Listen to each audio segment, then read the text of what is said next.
Hello students, जैसा कि हमने आपको बोला था कि हम नेचर ऑफ मैनेजमेंट में आपको लास्ट जो इसका नेचर है वो बताएंगे आपको नेक्स्ट क्लास जो भी होगा। आज वो क्लास है आपके सामने और आज हम देखने जा रहे हैं कि मैनेजमेंट एज अ प्रोफेशन होगा या नहीं होगा इसके बारे में। अब देखिए, मैनेजमेंट एज अ प्रोफेशन के बारे में अगर हम बात करें तो सबसे पहले हमें बात करना होगा कि प्रोफेशन क्या है। हमने आपको क्लास 11 में भी बताया था कि प्रोफेशन का क्या मतलब होता है और प्रोफेशन का एक्चुअल मीनिंग क्या है और उसके क्या क्या फीचर्स हैं। इसको एक बार फिर से हम देखने जा रहे हैं और उन फीचर्स के अकॉर्डिंग हम ये डिसाइड करेंगे कि हमारा जो मैनेजमेंट है क्या वो प्रोफेशन है या नहीं है। इन चीज़ों को आज देखते हैं। देखिए, सबसे पहले जो हम पढ़ने जा रहे हैं टॉपिक वो है नेचर ऑफ मैनेजमेंट, और नेचर ऑफ मैनेजमेंट के अंदर जो थर्ड नेचर है वो है मैनेजमेंट एज अ प्रोफेशन। वो आज आप देखेंगे। देखिए, सबसे पहले प्रोफेशन का मतलब देखते हैं, meaning. Profession means the systematic body of knowledge. बच्चे भी कह रहे हैं कि सर हर में तो आप यही systematic body of knowledge, systematic body of knowledge. तो आप खुद सोचिए कि क्या आर्ट्स, क्या साइंस, क्या प्रोफेशन या कुछ भी बिना सब्जेक्टिव नॉलेज के आप गेन कर सकते हैं? आपके पास अगर बुकिश नॉलेज नहीं होगा, अगर आप थ्योरेटिकली उन चीज़ों को नहीं पढ़ेंगे तो कभी भी उन चीज़ों के बारे में आप नहीं जान पाएंगे। तो प्रोफेशन भी वैसा ही है। अगर प्रोफेशन में अगर कोई एग्जांपल लेके देखें, एज अ टीचर, अगर टीचर भी एक प्रोफेशन है, अगर इसके अंदर देखें तो हम अगर बुक का नॉलेज हमारे अंदर ना हो, हमारे पास बुक का नॉलेज ना हो, तो कभी भी हम एक अच्छे टीचर नहीं बन सकते। दूसरी बात, अगर दूसरा एग्जांपल लिया जाए डॉक्टर्स का, अगर डॉक्टर बनने के लिए उन्होंने क्या किया होगा?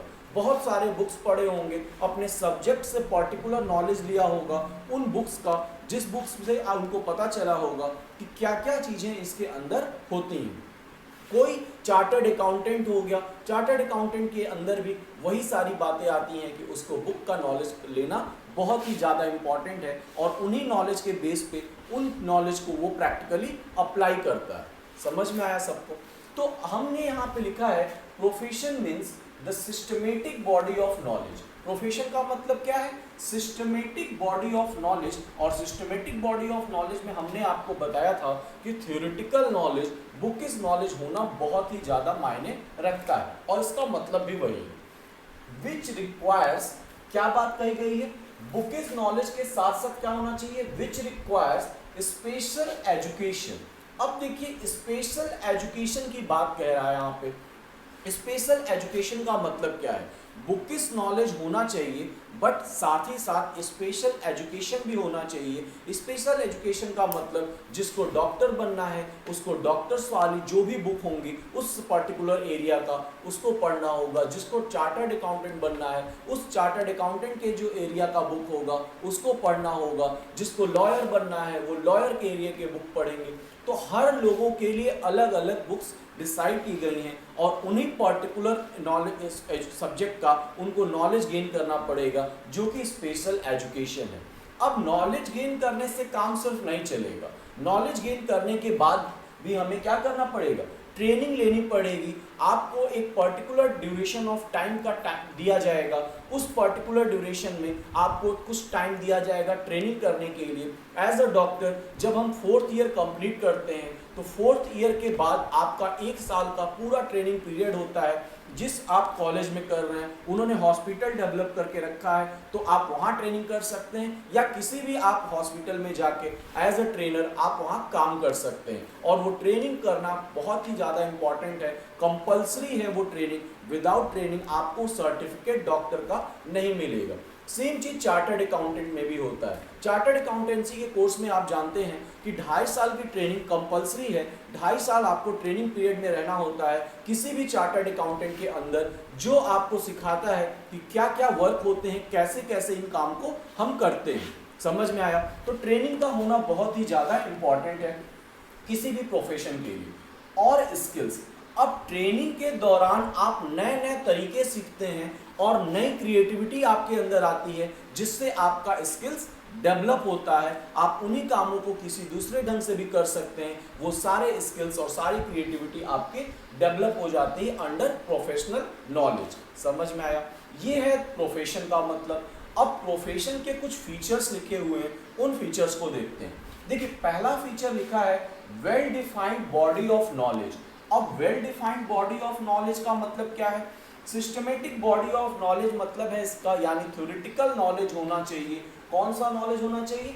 बुक का नॉलेज होना चाहिए। सिंपल लैंग्वेज में कहें तो आपको बुक का नॉलेज होना चाहिए। जो भी सब्जेक्ट आपने पढ़ा है उस बुक का आप परचेस करेंगे और उस बुक का सारा आप नॉलेज गेन करेंगे, सारे रीडिंग करेंगे और उससे आपको उस बुक के बारे में, उस सब्जेक्ट के, उस एरिया के बारे में आपको नॉलेज हो जाएगा। अब इसमें एक बात कही गई है, इसके पहले लिखा है well defined body of knowledge. अब well defined body of knowledge का मतलब क्या है? बुक नॉलेज होना चाहिए इन पर्टिकुलर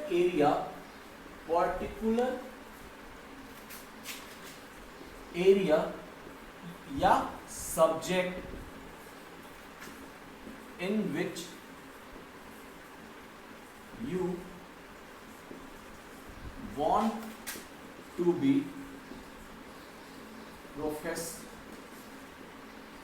प्रोफेशनलिस्ट। ठीक है, जिस एरिया में आप प्रोफेशन अपना रखना चाहते हैं उस पर्टिकुलर एरिया का आपको बुकिश नॉलेज लेना पड़ेगा। अगर आप चार्टर्ड अकाउंटेंट बनना चाहते हैं तो चार्टर्ड अकाउंटेंट्स के बुक पढ़ने पड़ेंगे। अगर आप डॉक्टर बनना चाहते हैं तो डॉक्टर सब्जेक्ट से जो भी रिलेटेड उसके बुक्स होंगे उसको पढ़ना पड़ेगा। वैसे ही लॉयर के लिए, वैसे ही किसी भी प्रोफेशनलिस्ट के लिए। समझ में आया? अब देखिए सेकंड फीचर कह रहा है प्रोफेशन का, प्रोफेशनल एसोसिएशन। अब प्रोफेशनल एसोसिएशन क्या है? प्रोफेशनल एसोसिएशन कुछ इंस्टीट्यूट्स बनाए गए हैं जिसके अंदर ये सारे जो डिग्रीज होते हैं वो आपको अलॉट करते हैं, वही आपको डिग्री प्रोवाइड करते हैं। आपको पता होगा, आप अगर एक लॉयर के पास जाएंगे, लॉयर के पास जाने के बाद आप अगर कोई उसको केस देते हैं, वो जहां भी साइन करेगा उसके पास एक उसका लाइसेंस नंबर होगा। विदाउट लाइसेंस वो एक लॉयर नहीं बन सकता है। उसके बाद, और लाइसेंस कौन देता है? Professional association. दूसरी बात अगर हम करें डॉक्टर्स की बात करें, सेम वही डॉक्टर्स के साथ भी कंडीशन है। डॉक्टर्स अगर वो डिग्री लेते हैं तो उन डिग्री पे एक लाइसेंस नंबर लिखा रहता है, एक नंबर के अकॉर्डिंग ही उनका वो डिग्री वैलिड है। अगर वो नंबर्स नहीं है तो वो डिग्री वैल्यूएबल नहीं है। आप खुद अपना 10th और 12th का सर्टिफिकेट उठा के देखिएगा, उस पे सीबीएसई ऑर्गेनाइजेशन ने, सीबीएसई बोर्ड ने आपको एक आईडी नंबर दे रखा है, एक सर्टिफिकेट नंबर दे रखा है। उससे ये प्रूफ होता है कि आप जो है एक्चुअली आपने 10th या 12th का बोर्ड एग्जाम दिया है और आपने सही में वो एग्जाम पास किया है या नहीं किया है, लेकिन उसकी वजह से आपको ये रिजल्ट मिला है। तो उस पे वो सीरियल नंबर गिवन होता है जिसकी वजह से आपकी डिग्री जो है वैलिड होती है, आपकी सर्टिफिकेट जो है वैलिड मानी जाती है।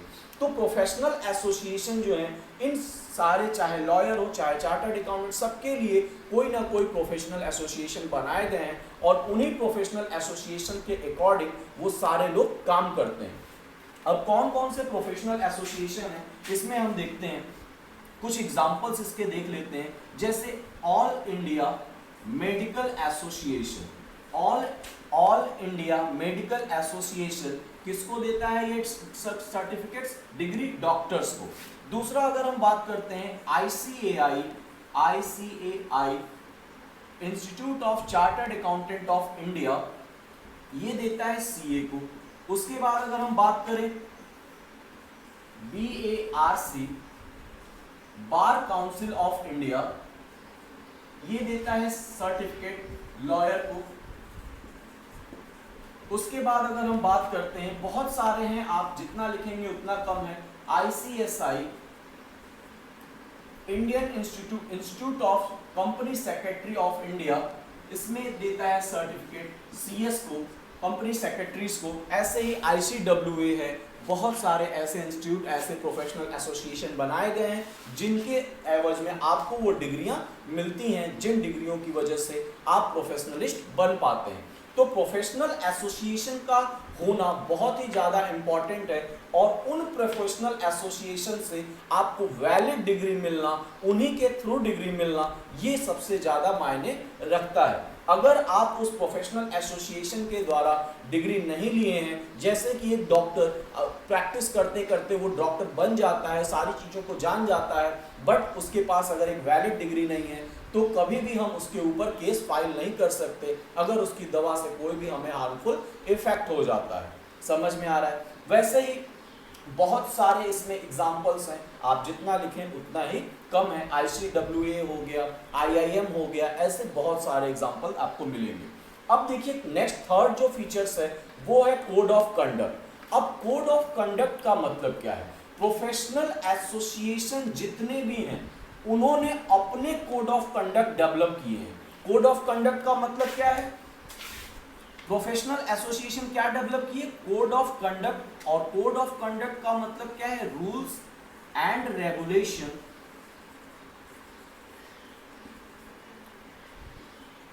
गाइडलाइंस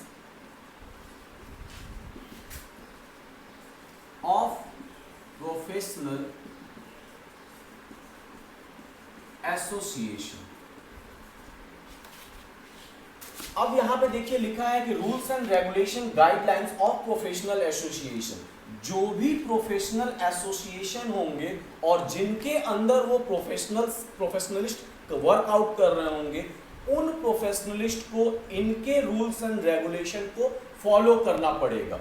अगर कोई डॉक्टर है तो जो भी डॉक्टर बनने के पहले जो भी उस ऑल इंडिया मेडिकल एसोसिएशन के जितने भी कोड ऑफ कंडक्ट होंगे, रूल्स एंड रेगुलेशन होंगे, गाइडलाइन होंगे, उन सबको उसको पढ़ना पड़ेगा और उसी के अकॉर्डिंग उसको काम करना पड़ेगा। अगर वो वैसा काम नहीं करता है, कोई भी अगर वो गलत काम करता है, उसके इलीगल वर्क करता है, तो उसके ऊपर केस फाइल किया जाएगा और साथ ही साथ उसकी डिग्री को भी इनवैलिड कर दिया जाएगा। समझ में आ गया?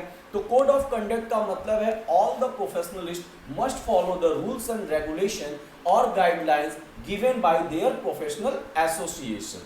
नेक्स्ट देखिए रिस्ट्रिक्टेड एंट्री फीचर्स दिया गया है। रिस्ट्रिक्टेड एंट्री का मतलब क्या है? अब देखिए रिस्ट्रिक्टेड एंट्री में बोला गया कि कोई भी प्रोफेशनलिस्ट होगा, अगर उसके पास वैलिड डिग्री नहीं है इन प्रोफेशनल एसोसिएशन के द्वारा, तो कभी भी वो एक प्रोफेशनलिस्ट नहीं बन सकता है। समझ में आ रहा है सबको? अगर कभी भी उसके पास वो डिग्री नहीं रहेगा तो वो एक प्रोफेशनलिस्ट नहीं बन पाएगा। वैलिड डिग्री होना चाहिए और वो डिग्री कौन प्रोवाइड करेगा? All India medical institution.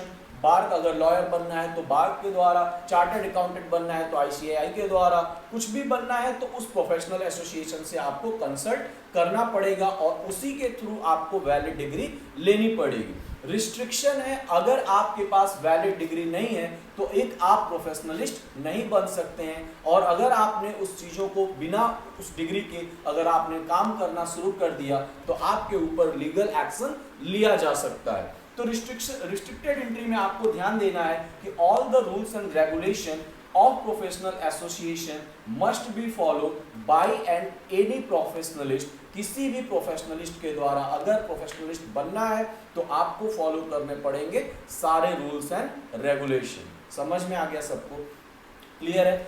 Last point देखते हैं, सर्विस मोटिव। अब देखिए सर्विस मोटिव का मतलब क्या है? प्रोफेशनलिस्ट को सर्विस प्रोवाइड करना भी उसका काम होता है। वो एक प्रोफेशन में है और उस प्रोफेशन के अकॉर्डिंग उसको सारे सर्विसेज लोगों को प्रोवाइड करने पड़ते हैं। डॉक्टर का काम है लोगों का इलाज करना, लॉयर का काम है उनके खिलाफ जो भी उन्होंने केस फाइल किया है उस केस के अकॉर्डिंग उनको लड़ना, उनके केस के लिए सारी चीज़ें जो कही गई। चार्टर्ड अकाउंटेंट का कोर्स काम है कि वो क्या करते हैं, चार्टर्ड अकाउंटेंट का काम होता है कि वो क्या करेंगे, अब वो जाके लोगों के लिए जो भी उनके बैलेंस शीट्स होंगे, उनके अकाउंटिंग रिकॉर्ड्स होंगे, ऑडिटिंग होगा, सारा काम वो उनके लिए देखेंगे। समझ में आ गया? तो सर्विस मोटिव का मतलब यहाँ पे ये होता है। सर्विस मोटिव का मतलब है कि every professionalist must provide services to the society को सर्विसेज प्रोवाइड करना ही उनका काम है। और रिस्ट्रिक्टेड एंट्री में हमने क्या बोला था कि without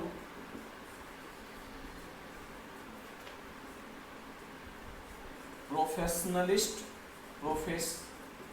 degree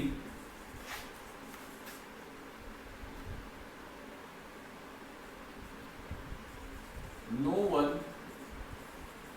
can become professionalist.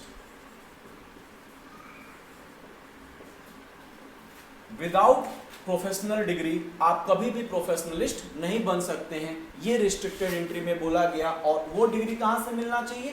Professional association के द्वारा। और प्रोफेशनल एसोसिएशन के जितने भी कोड ऑफ कंडक्ट हैं उन सारे को आपको फॉलो करना पड़ेगा। ये बात इसके अंदर कहा गया है। अगर कोई भी प्रॉब्लम इसके अंदर आपको कहीं भी हो तो आप जरूर बताएंगे। एक बार फिर से देख लेते हैं। Well defined body of knowledge, bookish knowledge होना चाहिए पर्टिकुलर सब्जेक्ट, पर्टिकुलर एरिया का, जिसके बारे में जो डिग्री आप लेने जा रहे हैं। दूसरा हमने बताया प्रोफेशनल एसोसिएशन। कई प्रोफेशनल एसोसिएशन इंडिया में वर्कआउट कर रहे हैं, आउटसाइड इंडिया भी काम करते हैं। अगर आपको प्रोफेशनल डिग्री चाहिए तो आपको उनके अकॉर्डिंग जो भी उनके रूल्स एंड रेगुलेशन है उनको फॉलो करते हुए उनसे एक वैलिड डिग्री लेनी पड़ेगी, जिसका एक लाइसेंस नंबर होता है। और जब तक वो लाइसेंस नंबर, वो सीरियल नंबर, वो सर्टिफिकेट नंबर आपके पास नहीं है, आप एक वैलिड प्रोफेशनलिस्ट नहीं बन सकते हैं।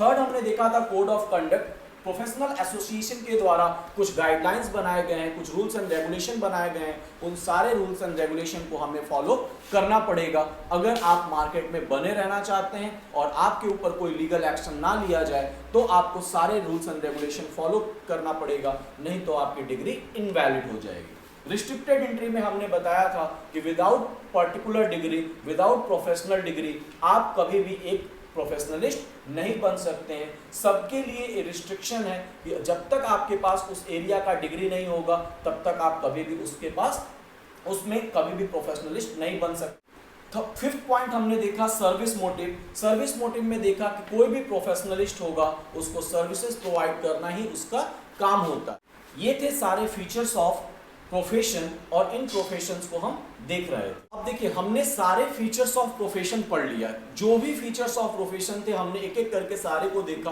अब जो हमारा काम है, हम प्रोफेशन नहीं पढ़ रहे हैं, हम मैनेजमेंट पढ़ने जा रहे हैं और मैनेजमेंट को हमें प्रूफ करना है कि मैनेजमेंट प्रोफेशन है या नहीं है। तो हमें क्या कंपेयर करना होगा? हमें कंपेयर करना होगा कि मैनेजमेंट में सारे प्रोफेशन के फीचर्स दिख रहे हैं या नहीं दिख रहे हैं। अगर मैनेजमेंट के अंदर प्रोफेशन के सारे फीचर्स दिख जाते हैं तो हम मैनेजमेंट को प्रोफेशन कहेंगे, नहीं तो प्रोफेशन नहीं होगा। एक एक करके कंपेयर करते हैं तो हमें पता चलेगा कि क्या मैनेजमेंट भी प्रोफेशन है या नहीं है। देखिए सबसे पहला feature well defined body of knowledge. बिल्कुल well defined body of knowledge. Management में आपको अगर थ्योरेटिकल नॉलेज नहीं होगा तो कभी भी आप एक अच्छे मैनेजर नहीं हो सकते। बुक का नॉलेज होना चाहिए, सारे प्रिंसिपल आपको बुक में लिखे हुए हैं, उन प्रिंसिपल को देख पढ़ के आप प्रैक्टिकली उसका अप्रोच करेंगे, प्रैक्टिकली उसको इंप्लीमेंट करते हैं। क्लियर है? तो थ्योरेटिकल नॉलेज जो है, well defined body of knowledge management के अंदर भी होता है और वो ये फीचर जो है प्रोफेशन का वो मैनेजमेंट के अंदर भी दिख रहा है। तो फर्स्ट फीचर जो है वो पूरी तरह से फॉलो हो रहा है। आपको ध्यान देना है फर्स्ट फीचर क्या हुआ, फुलफिल कर रहा है सारे कंडीशन जो कि प्रोफेशन का होता है। नेक्स्ट पॉइंट बोल रहा है प्रोफेशनल एसोसिएशन।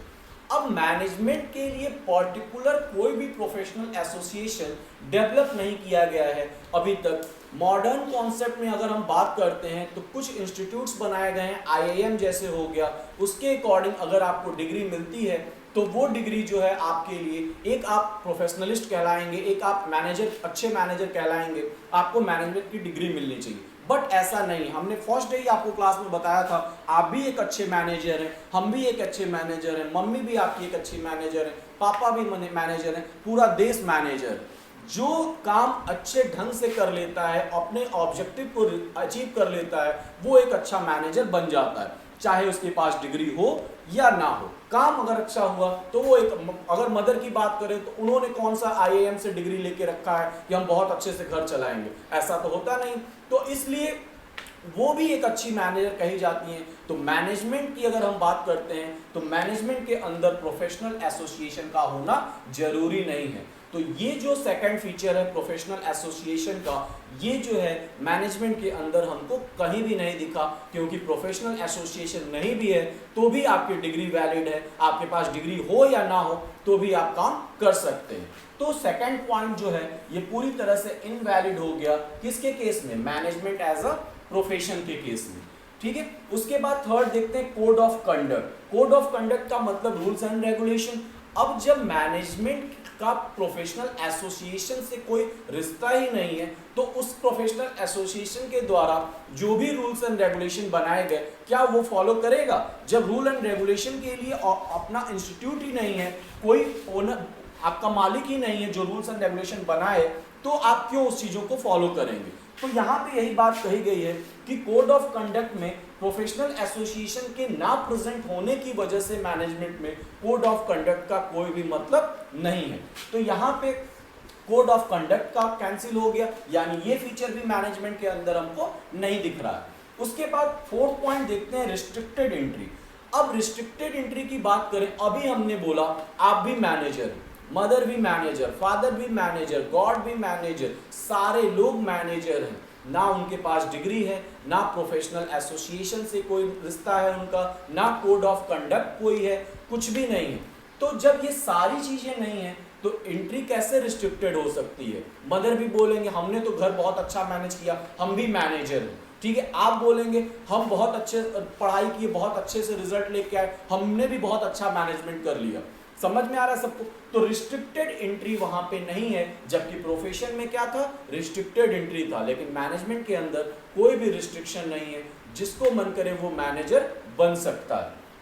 तो फोर्थ पॉइंट भी आपको इसका नहीं दिखा मैनेजमेंट के अंदर, जो कि प्रोफेशन का फीचर था। लास्ट देखते हैं सर्विस मोटिव। अब सर्विस मोटिव में हमने लिखा है must provide services to the society. Society को सर्विसेज प्रोवाइड करना काम है किसका? प्रोफेशन का। अब मैनेजर की बात करते हैं, मैनेजमेंट की बात करते हैं, तो हाँ, हमने मैनेजमेंट के अंदर पढ़ा है कि मैनेजमेंट जो है अपने सोशल ऑब्जेक्टिव को फुलफिल करता है, यानी सोसाइटी को कुछ ना कुछ हेल्प करता है, चाहे वो वीकर सेक्शन को जॉब दे, जॉब अपॉर्चुनिटीज डेवलप करे, फाइनेंशियल सपोर्ट करे कम्युनिटीज को, ये सारे काम वो करता है।